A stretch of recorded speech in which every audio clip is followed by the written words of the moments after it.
Здравствуйте, господа. Краткий обзор печи Бранденбург. Значит, продается она у нас за 20 с половиной, что-то где-то так. 20 500 рублей, будем грубо говорить. Вот. Значит, это такой мини-камин. Сегодня первая растопка. Ну, уже как бы здесь горячо.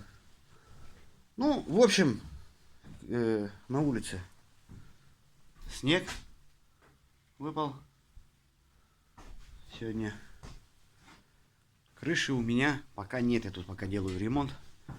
Это в саду.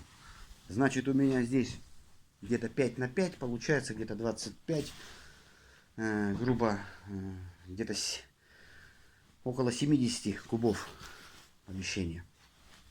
Еще ничего не утеплено, поэтому проверка чисто сколько хватит.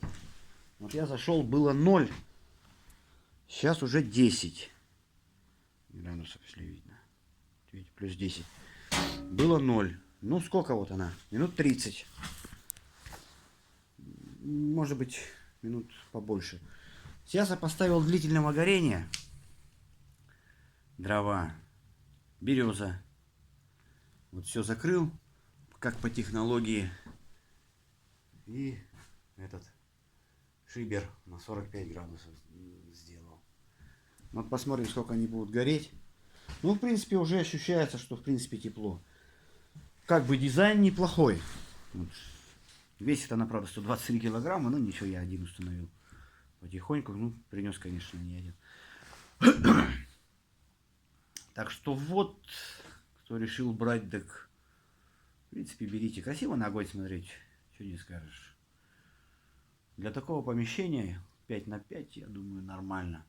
Плюс я стены еще обошью.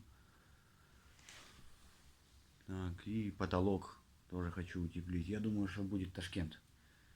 Ну, пол, соответственно, надо делать тоже второй. Печку в первую очередь установил, потому что, ну, в октябре месяц уже даже вторая половина. Сейчас уже минусы будут серьезные. Здесь нереально будет без печи работать. Раньше была буржуйка, это было все. Тут только затопил, можешь через 40 минут уже все снимать. Жарище. Окна я вставлял в декабре. И, знаешь, мы тут вообще легко все ставили.